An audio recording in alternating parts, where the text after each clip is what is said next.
Hello everyone, welcome to my YouTube channel. এইটো ভিডিঅ'ত try this page number 268 or question number 1 আৰু 2 ৰ সমাধান কৰি দিয়া হৈছে। এই ভিডিঅ'টোৰ পৰা তোমালোকে শিকিব পাৰিবা কেনেকৈ প্ৰটেক্টৰ বা কোণমানজনৰ সহায়ত কোণ আঁকিব লাগে, কেনেকৈ স্কেল আৰু কম্পাছৰ সহায়ত এটা কোণৰ সমান আন এটা কোণ আঁকিব পাৰি বা এটা কোণক কেনেকৈ কপি কৰিব পাৰি। মই যদিও ক'ব পাৰো তোমালোকে যদি সম্পূৰ্ণ ভিডিঅ' চোৱা তোমালোকে কেতিয়াও প্ৰটেক্টৰ বা কোণমানজনৰ সহায়ত কোণ অঙ্কন কৰাত ভুল নকৰিবা আৰু এটা কোণৰ সমান কেনেকৈ আন এটা কোণ আঁকিব লাগে হেতুও ভালকে কৰিব পাৰিবা। Question number 1, with the help of a protractor draw an angle of given measure. ইয়াৰ অৰ্থ প্ৰটেক্টৰ বা কোণমানজনৰ সহায়ত তলত দিয়া যোগবিলাকৰ কাৰণে কোণ অঙ্কন কৰা। এক নম্বৰত আছে 30 ডিগ্ৰী। এই কোণটো কেনেকৈ অঁকা হ'ব তোমালোকে স্টেপ বাই স্টেপ মনত ৰাখিবা। প্ৰথমে যিকোনো দৈৰ্ঘ্যৰ এটা ৰেখাখণ্ড বা লাইন সেগমেন্ট আঁকিবা। তাৰ পিছত লাইন সেগমেন্টৰ যিকোনো নাম দিবা। মই এ বি বুলি দিলো। তোমালোকে কোণটো এ বিন্দুটো আঁকিব পাৰা, পি বিন্দুটো আঁকিব পাৰা। মই এ বিন্দুত অঙ্কন কৰিম। প্ৰথমে তোমালোকে চোৱা কোণমানজনৰ এই যেটো লাইন আছে এই লাইনটোৰ ওপৰত বহাব লাগিব বা সেট কৰিব লাগিব। আৰু আমি যেহেতু কোণটো এ বিন্দুত আঁকিম তোমালোকে চোৱা কোণমানজনৰ এই যে বিন্দুটো আছে এই বিন্দুটো এৰ ওপৰত বহিব। মই কেনেকে কোণমানজনটো এই লাইন সেগমেন্টৰ ওপৰত সেট কৰো তোমালোকে ভালকে মন কৰা। তোমালোকে চোৱা কোণমানজনৰ এই বিন্দুটো ঠিক এই বিন্দুৰ ওপৰত আছে আৰু এই লাইনটো লাইন সেগমেন্টৰ ওপৰত একদম এক্স্যাক্টলি মিলি আছে। তাৰ পিছত চোৱা কোণমানজনৰ 30 ডিগ্ৰী ইয়াতেও আছে ইয়াতেও আছে। আমি কোনটো 30 ডিগ্ৰী লম, এইটো লম নে এইটো লম? আমি কোনটো 30 ডিগ্ৰী লম এইটো নিৰ্ভৰ কৰিব আমাৰ বিন্দুটো ক'ত আছে ইয়াতে আৰু বিন্দুটোৰ কোনফালে লাইন সেগমেন্টটো আছে, ইটো সাইডত আছে না এইটো সাইডত? তোমালোকে চোৱা বিন্দুটোৰ ইফালে লাইন সেগমেন্ট আছে। গতিকে আমি চাব লাগিব বিন্দুটোৰ যিফালে লাইন সেগমেন্টটো আছে সেইটো সাইডত পৰা বাঢ়ি বাঢ়ি গৈ থকা কোণৰ মান ল'ব লাগিব। এতিয়া চোৱা যেহেতু বিন্দুটোত ইফালে লাইন সেগমেন্ট আছে ইফালে বাঢ়ি বাঢ়ি থকা কোণটো আছে ওপৰৰ যি কোণবিলাক আছে এইটো 180 170 160 এইটো কমি কমি গৈ থকা এইটো নহয় বাঢ়ি বাঢ়ি গৈ থকা তলৰ ফালে আছে 0 ডিগ্ৰী 10 ডিগ্ৰী 20 ডিগ্ৰী 30 ডিগ্ৰী। আমি এইটো 30 ডিগ্ৰী ল'ব লাগিব আৰু তোমালোকে ইয়াতে এটা চিন দিবা। আমি কিন্তু সেই 30 ডিগ্ৰী ল'ব নোৱাৰো কাৰণ হেতু ওপৰৰ যেটো কমি কমি গৈ থকা ডিগ্ৰী আছে তাত গৈ পৰিছে। এতিয়া এই 30 ডিগ্ৰীৰ বিন্দুটো য'ত দিয়া হৈছে এই বিন্দুটোৰ লগত এই বিন্দু সংযোগ কৰিব লাগিব। এই বিন্দুৰ লগত 30 ডিগ্ৰীৰ চিন দিয়া বিন্দুটো সংযোগ কৰিলে আমি এনেকে পাম আৰু এইটোৱে 30 ডিগ্ৰী হ'ব। লাইনটোৰ শেষৰ ফালে এটা কাট চিন দিবা আৰু ইয়াতে এটা চিন দিবা। যেহেতু আমি ইয়াতে এ বি দিছো এইটো সি বুলি দি দিও আৰু এনেকে এটা চিন দি দিও ইয়াতে 30 ডিগ্ৰী বুলি লিখি দিব পাৰো। গতিকে এংগেল BAC হৈছে আঁকিবলগীয়া 30 ডিগ্ৰী কোণ। লিখিবা therefore angle BAC equal to 30 degree আৰু কোণৰ নামটো দিওতে মনত ৰাখিবা কোণটো যি বিন্দুত হৈছে অৰ্থাৎ A হেতু মাজত ৰাখিব লাগিব আৰু একফালে B থাকিব আনফালে C থাকিব। 2 নম্বৰত আঁকিব লাগিব 50 ডিগ্ৰী কোণ। কোণ আঁকিবৰ কাৰণে আমি প্ৰথমে এটা লাইন সেগমেন্ট আঁকিব লাগিব। সেই লাইনটো এইদৰে আঁকি লওঁ। এই লাইনটোৰ এইটো সাইডত কাট চিন দিয়া হ'ব আৰু মই এই বিন্দুটো কোণ আঁকিম। যিকোনো নাম দিব পাৰো এইটো P এইটো Q বুলি দিলো। কোণ আঁকোতে আমি প্ৰথমে যেটো কাম কৰিব লাগিব এই লাইনটোৰ ওপৰত কোণমানজনৰ এই লাইনটো সেট কৰিব লাগিব। লগতে যি বিন্দুত কোণ আঁকা হ'ব সেই বিন্দুটোৰ লগত এই বিন্দুটো মিলাব লাগিব। যেনে মই P বিন্দুত কোণ আঁকিম P বিন্দুৰ লগত এইটো মিলিব লাগিব। তাৰ পিছত কোণমানজনটো তোমালোকে এইদৰে সেট কৰিবা। চাইলে মই P বিন্দুত কোণমানজনৰ নিৰ্দিষ্ট বিন্দুটো সেট কৰিলো। আমি আঁকিব লাগিব 50 ডিগ্ৰী। তোমালোকে চোৱা কোণমানজনত দুটা 50 ডিগ্ৰী আছে। ইয়াতে এটা 50 ডিগ্ৰী ইয়াতে এটা 50 ডিগ্ৰী। এটা কোনটো 50 ডিগ্ৰী হ'ব তোমালোকে চাবা যি বিন্দুত কোণ আঁকা হ'ব সেই বিন্দুটোৰ কোনফালে আমাৰ লাইনটো আছে। তোমালোকে চোৱা এই বিন্দুটোৰ বাওফালে লাইনটো আছে। গতিকে আমি বাওফালৰ পৰা চাব লাগিব। যেহেতু যেটো বিন্দুত আমি কোণ আঁকিম সেই বিন্দুটোৰ বাওফালে লাইনটো আছে গতিকে আমি চাব লাগিব বাওফালৰ পৰা বাঢ়ি বাঢ়ি গৈ থকা কোণৰ যোগ ক'ত আছে। তোমালোকে চোৱা তলৰ ফালে 180 170 160 150 এইটো কমি কমি গৈ থকা আমি এইটো ললে নহব আমি বাঢ়ি বাঢ়ি গৈ থকা 0 10 20 30 40 50 বাঢ়ি বাঢ়ি গৈ থকা এইটো আৰু 50 হ'ব ইয়াতে তাৰ পিছত এই বিন্দুটোৰ লগত আমি পি বিন্দু সংযোগ কৰি দিম সংযোগ কৰিলে আমি এই ধৰণৰ এটা লাইন পাম লাইনটোৰ এইটো সাইডত এটা কাট চিন বা এৰো দিবা আর ইয়াতে যিকোনো এটা বিন্দু দিবা আর তার নাম যিকোনো এটা দিলে হল পি কিউ এটো আর বুলি দি দিও পিছত এই পি বিন্দুত এনেকুৱা এটা চিন দি দিও কোণৰ চিন আৰু ইয়াতে লিখি দিলে হ'ব 50 ডিগ্ৰী লগতে লিখি দিবা therefore angle QPR equal to 50 degree আকৌ মাজত কি থাকিব আমি যেটো বিন্দুত কোণ আঁকিছো অৰ্থাৎ পি মাজত ৰাখিবা আৰু বাকি দুইফালে দুটা আখৰ লিখিলে হল 3 নম্বৰ 47 ডিগ্ৰী কোণ আঁকিবৰ কাৰণে আমি প্ৰথমে এটা লাইন ড্ৰ কৰিব লাগিব এনেকৈ এটা লাইন ড্ৰ কৰা হল এতিয়া কোণ তোমালোকে এই ইফালেও আঁকিব পাৰিবা ইফালে আঁকিব পাৰিবা এইটো কোণ মই এতিয়া বাওফালে আঁকিম তাৰ কাৰণে মই যিকোনো নাম দিব পাৰো তো এ বুলি দিলো আৰু এই লাইনটো এৰ কাট চিন দিলো ইয়াতে বি বুলি দিয়া হল এই বিন্দুত মই এতিয়া কোণ অঙ্কন কৰিম কোণ আঁকিবৰ কাৰণে আমি এই লাইনটোৰ লগত এইটো লাইন মিলাব লাগিব আৰু যেহেতু এই বিন্দুত কোণ অঙ্কন কৰিম এই বিন্দুৰ লগত এই বিন্দুটো একদম এক্স্যাক্টলি মিলি থাকিব লাগিব তাৰ পিছত তোমালোকে এইদৰে লাইনটোৰ লগত কোণমানজনটো সেট কৰিবা 47 ডিগ্ৰী 40 আৰু 50 ৰ মাজত থাকিব কিন্তু আমি এটো যোগটো কোন ফালৰ পৰা লম আমি চাব লাগিব যি বিন্দুত কোণ অঙ্কন কৰিম তাৰ কোন ফালে লাইনটো আছে চাই লোৱা এই বিন্দুত কোণ অঙ্কন কৰিম আৰু লাইনটো এইটো সাইডত আছে গতিকে আমি ইফালে যোগ লব লাগিব এতিয়া চাব লাগিব এইটো সাইডত বাঢ়ি বাঢ়ি গৈ থকা কোণ কোনটো ওপৰটো নে তলৰটো চাই লোৱা ওপৰৰ ফালে আছে কমি কমি গৈ থকা আৰু তলত 0 10 20 30 40 50 এনেকৈ আছে যেহেতু তলৰ ফালে বাঢ়ি বাঢ়ি গৈ থকা কোণ আছে আমি তলৰ যোগটো লব লাগিব 47 40 আৰু 50 ৰ মাজত থাকিব কিন্তু এক্স্যাক্টলি কোত হ'ব তোমালোকৰ সুবিধাৰ কাৰণে মই 40 ৰ পৰা 50 এখিনি মই ডাঙৰ কৰি দেখুৱাইছো এতিয়া চাই লোৱা এই লাইনটো হৈছে 40 ডিগ্ৰী লাইন আৰু এইটো লাইন হৈছে 50 ডিগ্ৰী লাইন আমি লব লাগিব 47 40 তকৈ বেছি 50 ৰ তলত থাকিব 47 পাবৰ কাৰণে আমি 40 ৰ পৰা গণি গণি যাব লাগিব এটা সৰু ভাগ ললে 1 হ'ব অৰ্থাৎ 41 42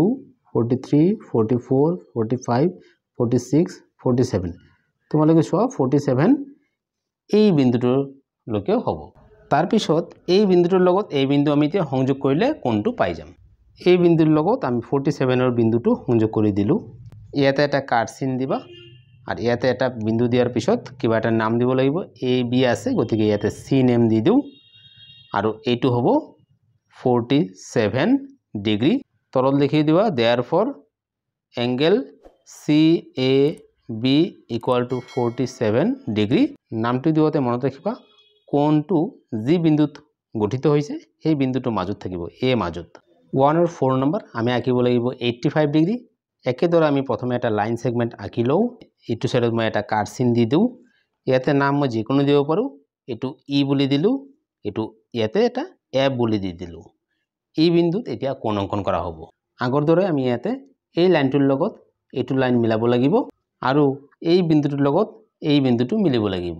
তোমালোকে এই দৰে মিলাবা এতিয়া চাই লোৱা এক্স্যাক্টলি মিলি গৈছে 85 ডিগ্ৰী মই কোন ফালৰ পৰা লম এইটো সাইডৰ পৰা লম নে এইটো সাইডৰ পৰা লম তোমালোকক আকতে কোৱা হৈছে বিন্দুটোৰ কোন ফালে লাইনটো আছে তোমালোকে চাই লোৱা লাইনটো এইটো সাইডত আছে যেহেতু লাইনটো এইটো সাইডত আছে আমি এনেকৈ গণি গণি যাম এনেকৈ যদি গণো আমি গণাটো হতে বাঢ়ি বাঢ়ি থকাটো গণিব লাগে তলৰটো চাই লোৱা কমি কমি গৈ আছে 180 170 160 হেতু ললে নহব বাঢ়ি বাঢ়ি গৈ থকাটো আমি লব লাগিব তো 85 থাকিব 80 আৰু 90 ৰ মাজত আমি যদি এনেকৈ বাঢ়ি বাঢ়ি গৈ থকাটো লও 0 10 20 30 40 50 60 70 80 90 80 আৰু 90 ঠিক মাজত থাকিব তোমালোকে চাই লোৱা এটো হৈছে 80 লাইন এটো হৈছে 90 ডিগ্ৰী লাইন 80 আৰু 90 ঠিক মাজত 85 আৰ মই জুম কৰি দিছো যে তোমালোকে সৰু সৰু ভাগবিলাক অতি সহজে গম পোৱা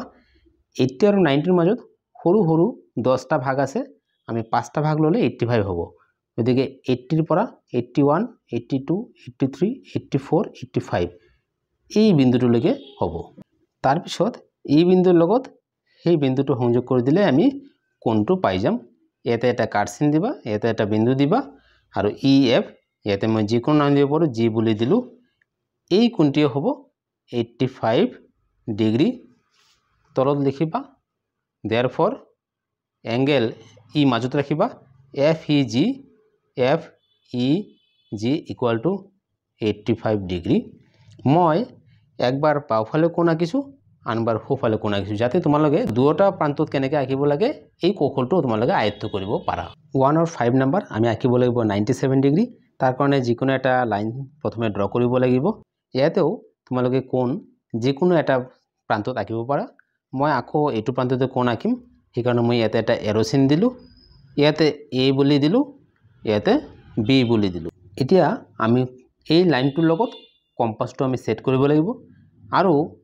যত আমি কোণটো আঁকিম অৰ্থাৎ ইয়াতে এই বিন্দুটো কোণমাঞ্জনৰ এই বিন্দুটো ইয়াতে মিলাব লাগিব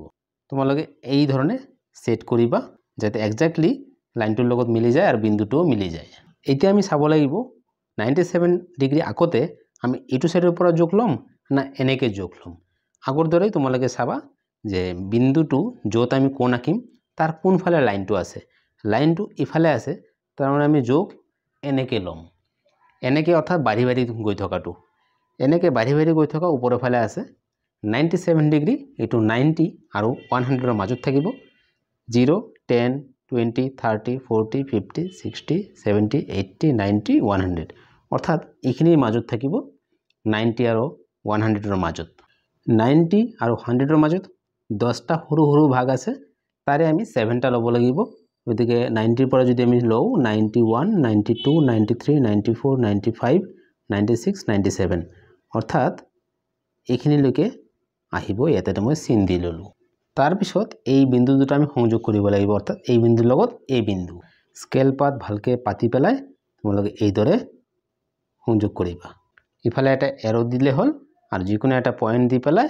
এ বি ইয়াতে সি বিন্দু দিব পাৰো আৰু এই কোণটোৱে হৈছে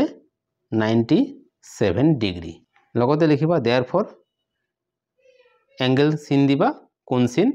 আৰু যেহেতু বি বিন্দুত কোণ হৈছে বি মাজত থাকিব angle A B C equal to 97 degree 6 number 130 degree আমি প্ৰথমে এটা লাইন ড্ৰ কৰিব লাগিব লাইনটোৰ যিকোনো এটা বিন্দুত কোণ আঁকিব পাৰো মই এতিয়া এইটো বিন্দুত কোণ আঁকিম সেইকাৰণে মই ইফালে এটা এৰো চিন দি দিলো আৰু ইয়াৰ যিকোনো নাম দিব পাৰো মই এইটো এম আৰু এইটো এন বুলি দিলো প্ৰথমে আমি এই লাইনটোৰ লগত কোণমাঞ্জনৰ এইটো লাইন আৰু যি বিন্দুত কোণ আঁকিম সেই বিন্দুৰ লগত এই বিন্দুটো মিলাব লাগিব এতিয়া আমি চাব লাগিব কোণৰ জোখ আমি এনেকে লম না এনেকে লম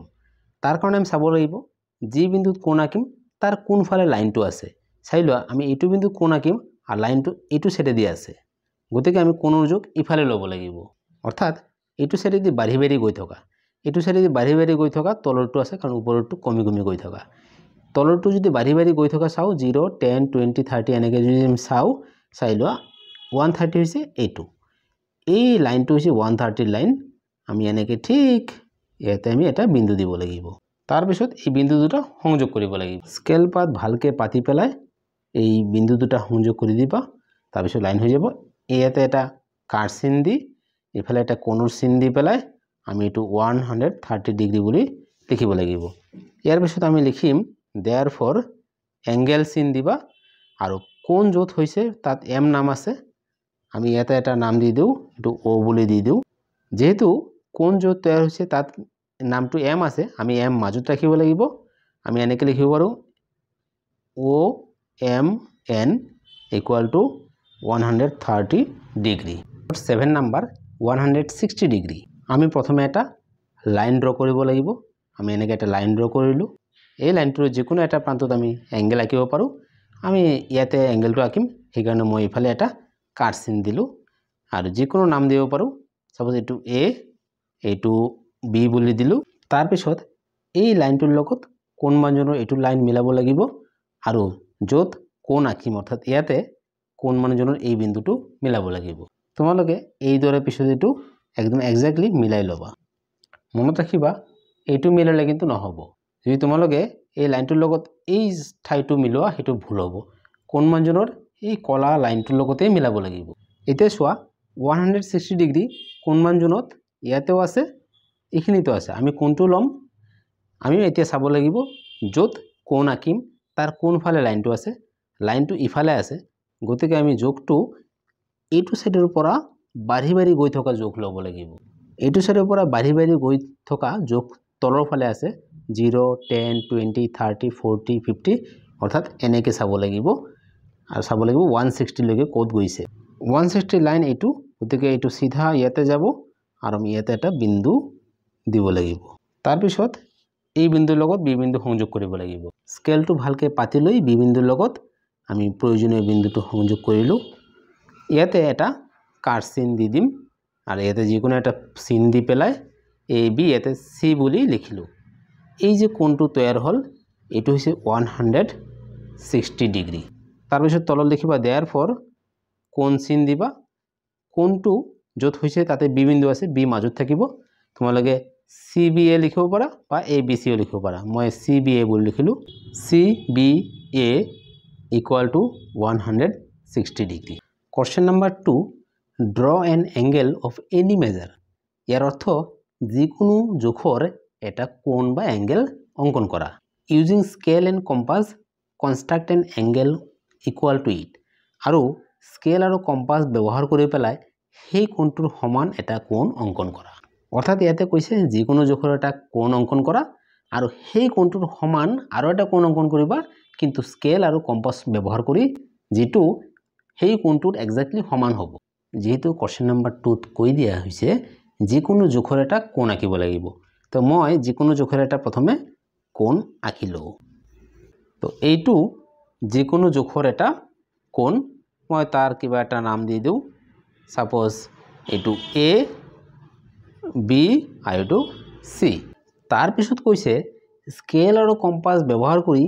এই কোণটোৰ সমান আৰু এটা কোণ আঁকিব লাগিব বা ক'ব পাৰি এই কোণটোক আমি কপি কৰিব লাগিব কিন্তু স্কেল আৰু কম্পাস ব্যৱহাৰ কৰি পেলাই এতিয়া তোমালোকে স্টেপ বিলাক মনত ৰাখিবা কেনেকৈ এটা কোণৰ সমান আৰু এটা কোণ আঁকিব পাৰি তাৰ কাৰণে আমি প্ৰথমে এটা লাইন আঁকিব লাগিব মই এই দৰে এটা লাইন আঁকিলো এই লাইনটোৰ ইফালে এটা এৰো চিন দিলো